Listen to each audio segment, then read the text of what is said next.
வீட்டின் வழியா அகத்துக்குள் big pass 4. இப்போ நம்ம சில கேரக்டர்ஸ் எல்லாம் வந்து அவங்களுடைய அனுபவங்களை நம்ம இன்னும் பார்க்கலாம். இப்போ சுரேஷ் சக்கரவர்த்தி அவர் சொன்ன அவர் அனுபவம், அவருடைய இது வந்து ரொம்ப அவர் அப்படியே மனசு வந்து கெட்டிப்பட்டுக்கிட்டாரு, ரொம்ப ஃபீல் பண்ணாமல். ஆனால் அவருடைய ஃபீலிங்கை வந்து விவரிக்க முடியாது. இப்போ பாலாஜி ஃபீல் பண்ணி அவர் ஒரு ஸ்டோரி அவருடைய லைஃப் பற்றி சொல்லியிருக்காரு, அனுபவத்தை பற்றி. அது நெஞ்சை வந்து உருக்குற விஷயம். பல கஷ்டங்களை அனுபவிச்சிருக்கிறாரு. அனுபவித்து ஸ்டெப் பை ஸ்டெப்பாக எப்படியோ அவர் வந்து தன்னை நிலைநிறுத்திக்கிட்டாரு. ஆனால் வாழ்க்கையில் அப்படிப்பட்ட கேரக்டர்ஸு நிறைய இருக்குது. அதே மாதிரி வேல்முருகனுடைய அனுபவமும் ரொம்ப மனசை உருக்குற விஷயம். அவர் சொல்லும் போதே அவர் கண் கலங்கிடுச்சு, வாய் தொண்டை அப்படியே பிடிச்சிக்கிச்சு, அவரால் பேச முடியல. அப்படி ஒவ்வொருத்தருடைய அனுபவமும் ரொம்ப மோசமான அனுபவங்கள் தான்.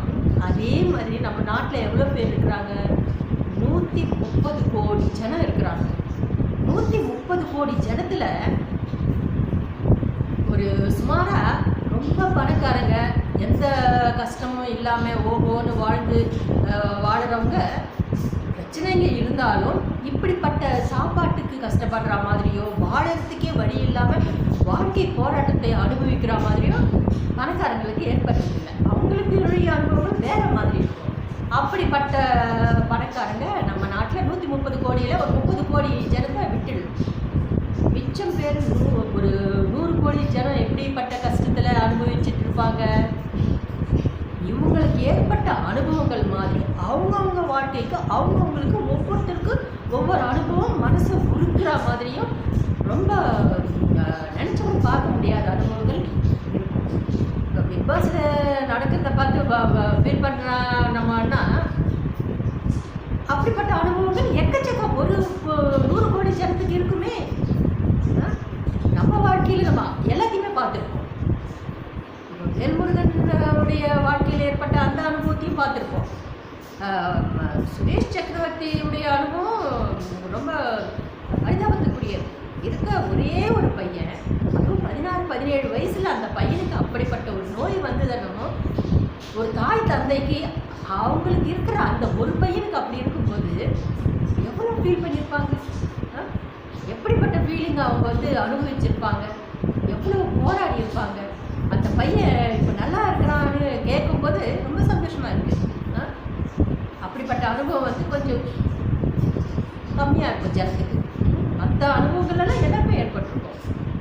இப்போ பாலாஜியுடைய இது வந்து அப்படி இப்போ அவருக்கு ஏற்பட்டிருக்கான்னு நினைக்கும் போது அடுத்ததுனால அவருக்குள்ள ஒரு சில குறைபாடுகள் இருக்குது. அந்த குறைபாடுகள் மாமூலாக சாதாரணமாக நிறைய ஜனத்துக்கு இருக்கும். இப்போ தந்தை வந்து கூட இருக்கும்போது சின்ன வயசில் ஸ்கூலுக்கு அனுப்புனார், துணி மாற்றிக்கிட்டு அனுப்புனாருன்னு சொன்னார். அப்படி அனுப்புன ஒரு தந்தை சீனா போயிட்டு அங்கே வாழ்ந்தார். தாய் வந்து மலேசியாவில் போய் வாழ்ந்தாங்க. அப்புறம் தந்தை வந்ததுக்கப்புறமா இந்த பையனை வந்து அடித்தார். பாலாஜியை குடிச்சு அடித்தாருன்னு சொல்கிறார். குடிச்சு அடிக்கிறது எத்தனையோ குடும்பத்தில் எத்தனையோ பசங்களுக்கு நடக்கிற விஷயம்தான். அப்போது இவர் வந்து அவங்க அம்மாவுக்கு ஃபோன் பண்ணி அப்படியே அப்பா அடிக்கிறாரு அப்படின்னு சொல்லியிருக்கிறாரு. அவங்க அம்மா வந்ததுக்கப்புறமா அவங்களும் குடிக்கும்போது அப்போ புருஷன் பொண்டாட்டி 2 பேருமே குடிச்சிட்டு இந்த பையனை வந்து சரியாக கவனிக்கலை. அதை வந்து இவர் ஃபீல் பண்ணுறாரு. இப்படிப்பட்ட குடும்பங்கள் எக்கச்சக்கமாக இருக்குது. அதை பார்த்து தான் பசங்க குடிக்கிறது. பசங்க கெட்டு போகிறது இப்படி தான். தாய் தந்தை குடித்தா பசங்களுக்கு அந்த வாசனை ஒட்டிக்கும். அதை அப்படியே வச்சு அவங்கள குடிச்சிட்டு எல்லா குடும்பமே நாசமாகிறது அந்த குடியினால தான். ஆனால் இந்த பையன் வந்து அதில் இருந்து கொஞ்சம் மாறுபாடாக போய் ஜிம்முக்கு போய் உடம்பை பில்டப் பண்ணிக்கிட்டு கொஞ்சம் சமுதாயத்தில் ஒரு நல்ல பேர் வாங்கிக்கிட்டு பிக் பாஸில் வந்து சேர்ற அளவுக்கு இருக்குது. ஆனால் இந்த பையனுக்கு பாலாஜிக்கு திடீர்னு வரக்கூடிய கோபம்ன்றது இவருக்கும் இருக்குது. அந்த கோபம் தான் எங்கள் அப்பா சொல்லுவார், தன் கோபமே தனக்கு சத்ருன்னு. தன்னுடைய கோபம் தான் தனக்கு எதிரி. அதே மாதிரி இந்த பாலாஜிக்கு அந்த கோவம் சின்ன அவங்க அப்பாவை இவரே அடித்தார். அவர் அடித்தாருன்ட்டு கோவத்தில் இவரை அடித்தார். சின்ன வயசு பையன் அப்பாவை அடிச்சிருக்காருன்னா அவரே சொல்கிறார் பாருங்க. அப்போ அதுலேயும் நாம் வந்து விழுந்து போக முடியாது அந்த கேரக்டர் விஷயத்துலையும். அப்படி இருக்கும்போது அனிதா ஒரு குடும்பத்தில் அது வந்து சாதாரணமாக யாராக இருந்தாலும் தாய் தந்தையை காப்பாற்றுறது ஒரு கடமை உணர்ச்சின்றது யாருக்காக இருந்தாலும் இருக்கும். குடும்பம் சொன்னால் ஒரு தாய்க்கு பசங்களை கவனிக்கணும், எல்லாத்தையும் பண்ணணும், நேரத்துக்கு அவங்க அந்த தாய்க்கு தன்னுடைய சுகம் இருக்காது. பசங்களுடைய சுகத்தை தான் கவனிப்பாங்க, தன் வயிறு கவனிக்க மாட்டாங்க, பசங்களுடைய வயிறு தான் கவனிப்பாங்க. அப்படி ஒரு தாய் பாசம்ன்றது அதுதான். அப்படி இருக்கும்போது அந்த மாதிரி ஒரு சுச்சுவேஷனும் ஏற்படுது இல்லை. அப்படி இருக்கும்போது அந்த பொண்ணு அம்மா அப்பாவை பார்த்துருக்கு, குடும்பத்தில் எல்லாரையுமே கவனிச்சிருக்கு, பல கஷ்டங்களை அனுபவிச்சிருக்கு. அது ஒரு ஆண் குழந்தையாக இருந்தாலும் அதை தான் செய்யும். ஆண் குழந்தையாக இருந்தாலும் பெண் குழந்தையாக இருந்தாலும் யார் வீட்டில் இருக்கிறாங்களோ கடமை உணர்வு வர்றது நம்ம ரத்தத்தில் ஓடுறது. நம்மளுடைய பிறப்பு அன்ற பிறப்புலேயே எல்லாம் வரும்ட்டு அது மாதிரி தான் இந்த கடமை என்றதும். கடமை என்றது அவங்கவுங்களுக்கு அந்த கடமை தான். கடைசி வரையும் அந்த கடமையிலேருந்து நம்ம பின்வாங்கக்கூடிய வாழறம்போது வாழ்க்கையை அந்த கடமை உணர்ச்சியோடு நம்ம செய்ய வேண்டிய கடமைகளை செஞ்சுக்கிட்டே போகிறது தான் வாழ்க்கைன்றது தான் இருக்குது இப்போ இந்த காலத்தில். அதனால் இந்த பிக் பாஸில் பல கேரக்டர்ஸில் பார்த்துட்டோம். எல்லாருடைய கேரக்டர் அதே மாதிரி நான் சொன்னால் 130 கோடி ஜனத்தில் 30 கோடி ஜனத்தை இறக்கப்பட்ட செல்வந்தர்களை நம்ம விட்டுட்டு அவ்வளோ பிரச்சனைகள் அவங்க இந்த மாதிரி பிரச்சனைகள் அவங்களுக்கு வராது. இது நம்ம வந்து 100 கோடி ஜனத்துக்கு இறக்கக்கூடிய இதுதான். இது எல்லாம் மற்றதையும் சேர்த்து அனுபவித்த கேரக்டர்ஸும் இருக்குது. ஒவ்வொருத்தருடைய வாழ்க்கையில் ஏற்படுற இது அதில் இருக்கிற ஒவ்வொருத்தருக்கு எல்லாத்தையுமே நான் அனுபவித்தேன். நான் எல்லாருடைய கஷ்டத்தையும் எல்லாரையும் அதையும் மீறி நான் அனுபவிச்சுக்கிட்டு இருக்கிறேன் அன்ற லெவலில் இருக்கிறவங்களும் இருக்கிறாங்க.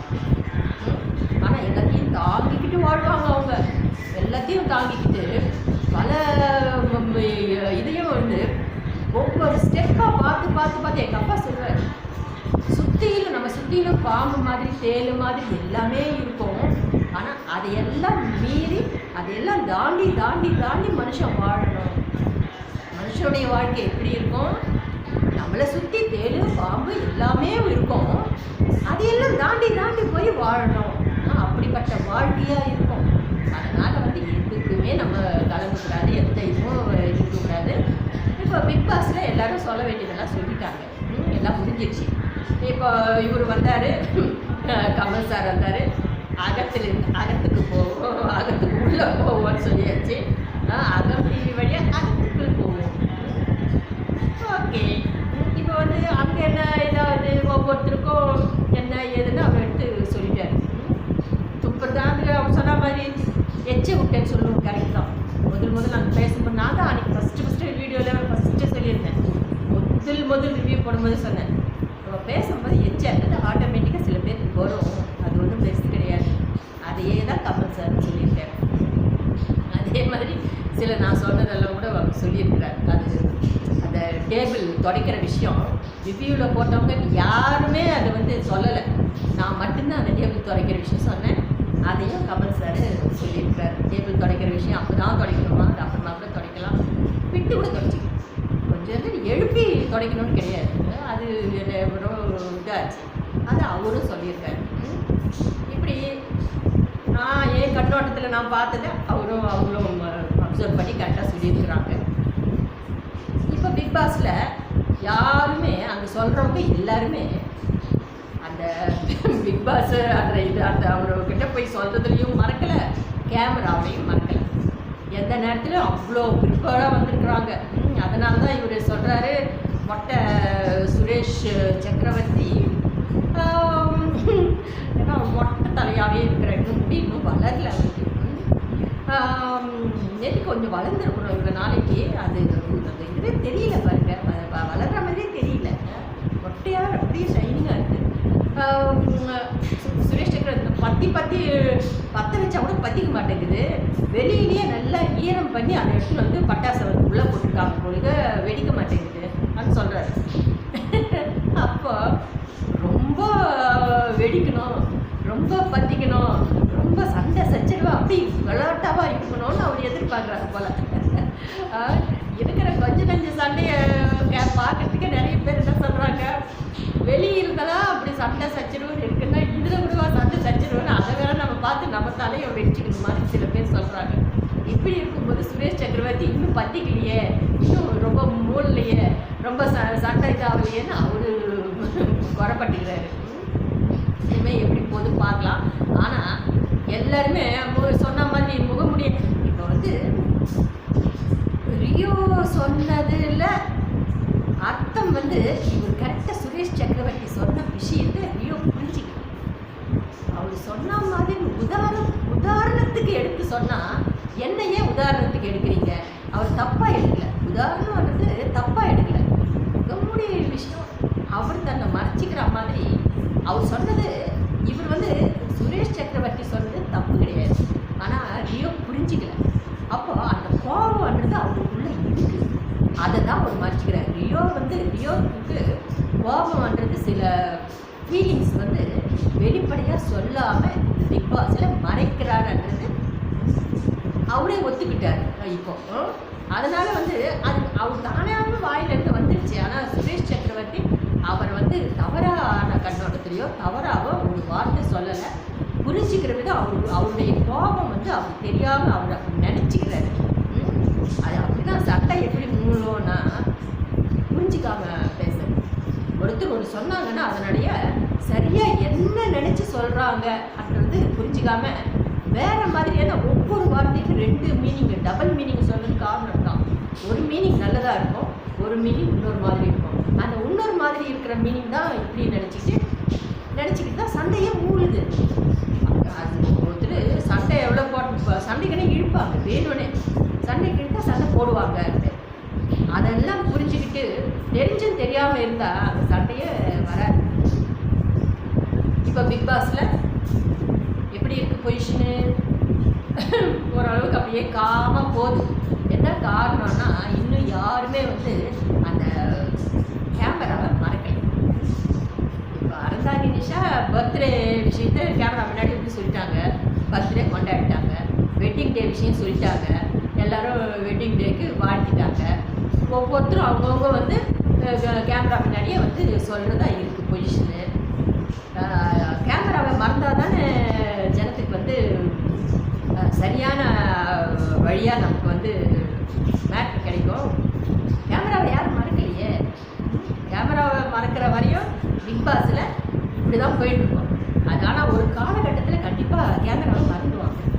இன்னும் கொஞ்ச நாளில் சுத்தமாக பல அவங்க கொஞ்சம் ஒரு ப்ரெஷர் வரும். நிறைய ப்ரோக்ராம்ஸ் அது இது அவங்களே செய்கிற மாதிரி அவங்களுக்கு நிறைய வேலை வரும்போது கேமராவை மறந்துடுவாங்க. அதை ஃபேஸ் பண்ணுறதுக்காக போவாங்க. அதை ஃபேஸ் பண்ணும்போது எத்தனை கேமரா இருக்குது, என்ன இருக்குது, எதுன்றது அவங்களுக்கு மைண்டில் இருக்காது. அப்போ அவங்க பிஸியாக இருந்து பல பிரச்சனைகளை அவங்க வந்து சால்வ் பண்ணுற லெவலுக்கு வரும்போது அந்த கேமராவை மறந்துடுவாங்க. அந்த சூழ்நிலை வரும்போது தான் மேட்ரு வந்து அவங்கவுங்களுடைய உண்மையான ரியல் முகம் வந்து வெளியில் வரும். இப்போ கேமராவை மறக்காதனால ரியல் முகத்தை நாம் பார்க்க முடியாது.